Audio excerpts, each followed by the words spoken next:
Assalamualaikum warahmatullahi wabarakatuh.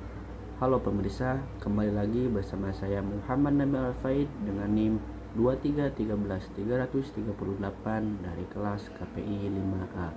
Nah, di video learning journal kali ini kita akan membahas sedikit dari pertemuan minggu kemarin.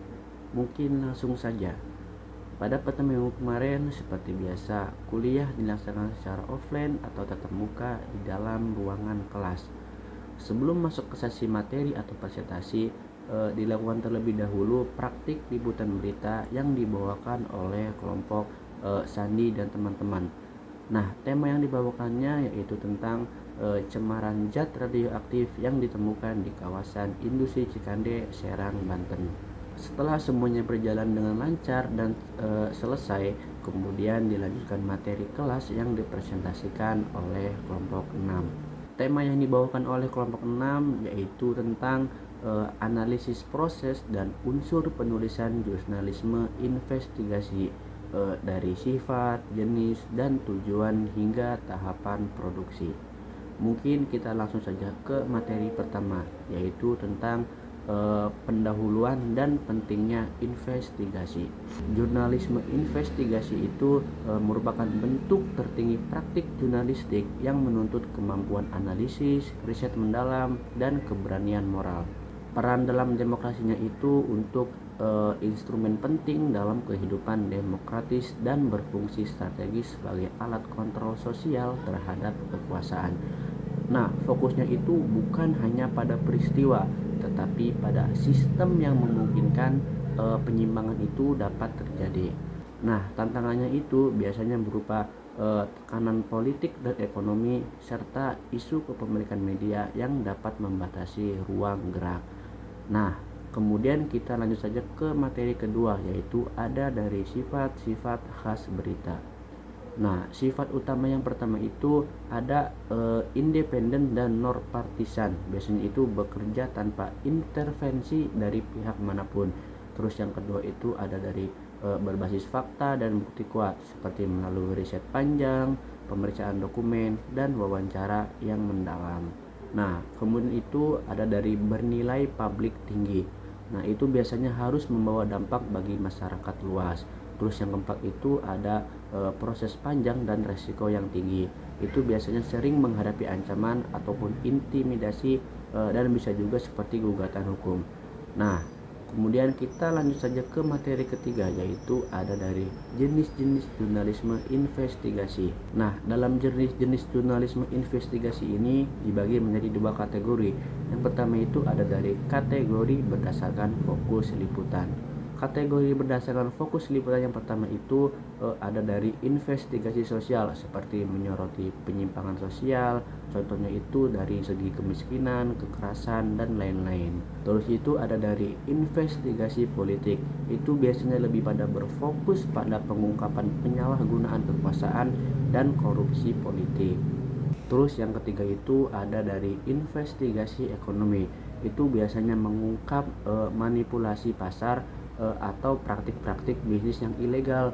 Terus yang keempat itu investigasi lingkungan, itu seperti menyelidiki kerusakan alam ataupun pencemaran dan konflik yang berhubungan dengan agraria.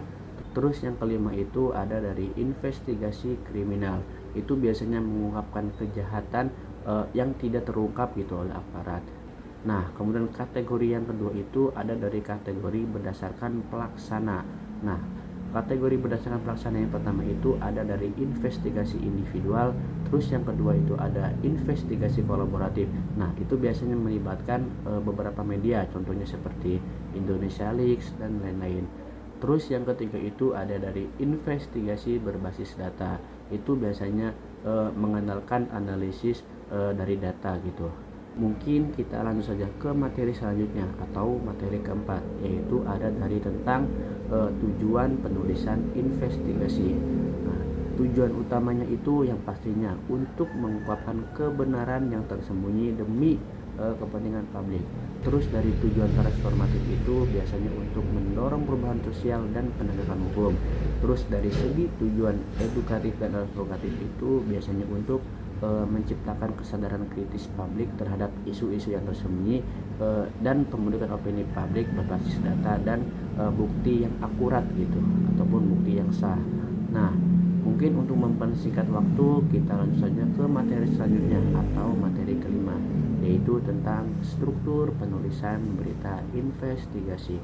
Pola naratif khas atau laporan investigasi biasanya terdiri dari lead investigatif, kemudian itu body analysis, dan closing reflection. Yang pertama, lead investigatif.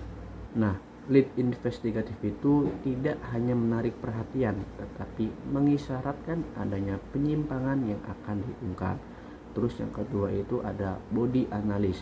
Nah, biasanya body analysis ini berisi kronologi peristiwa, bukti, dan hasil wawancara mendalam untuk ataupun yang memperkuat argumen. Terus yang ketiga itu closing reflection. Itu biasanya menyajikan implikasi sosial atau moral dari temuan yang diperoleh. Nah, tuntutan penulisannya itu biasanya itu untuk menuntut konsistensi logika dan keakuratan data, bukan hanya sekedar dokumentasi peristiwa. Nah, untuk detail buktinya itu biasanya setiap pernyataan kunci harus dilengkapi bukti yang dapat diverifikasi, seperti dokumen, data terstruktur, ataupun kutipan narasumber. Nah, verifikasi silang atau cross check itu dengan minimal 2 sumber independen yang sangat-sangat dianjurkan. Nah, kemudian materi selanjutnya itu ada dari tahap produksi, dan pasca produksi. Yang pertama itu ada dari praproduksi. Nah, biasanya di dalam praproduksi ini yang pertama itu ada riset awal. Nah, maksud dari riset awal itu untuk mengidentifikasi isu yang memiliki nilai publik tinggi serta relevansi sosial. Terus yang kedua itu ada dari pengumpulan data. Biasanya pengumpulan data ini itu ada dari pemetaan sumber dan penilaian risiko sebelum liputan itu akan dimulai. Terus yang ketiga itu ada dari perencanaan strategi, seperti penetapan hipotesis awal, pembentukan tim, dan penentuan metodologi. Terus yang keempat itu ada dari tinjauan hukum dan risikonya. Nah, setelah tadi dijelaskan tentang praproduksi, kemudian ke bagian selanjutnya itu adalah produksi. Nah, produksi ini adalah fase inti di mana validitas dan kredibilitas laporan itu dapat ditentukan. Nah, biasanya di dalam produksi itu yang pertama ada dari pengumpulan data primer wawancara. Itu seperti pengumpulan data yang mendalam, observasi lapangan, dan dokumentasi bukti dengan prinsip kehati-hatian yang super tinggi gitu. Terus yang kedua itu ada dari verifikasi krusial. Itu seperti penerapan prinsip triangulasi sumber, yaitu tentang membandingkan informasi dari berbagai pihak untuk memastikan keakuratan data. Terus yang ketiga itu ada dari teknik lapangan. Nah, biasanya jurnalis itu sering menggunakan teknik penyamaran atau observasi yang terselubung gitu ya, sebagai strategi untuk memperoleh data yang autentik. Terus yang keempat itu ada dari adaptasi digital. Nah, biasanya itu melibatkan penggunaan teknologi investigatif dan data driven journalism, seperti data scraping dan analisis visual untuk memperkuat bukti-bukti yang ada. Nah, setelah tadi ada dari bagian produksi, kemudian kita lanjut ke bagian selanjutnya, yaitu tentang pasca produksi. Pasca produksi atau proses yang penting untuk memastikan hasil investigasi siap dipublikasikan dengan mempertahankan akurasi dan etika itu, yang pertama pastinya ada dari penyuntingan dan verifikasi akhir.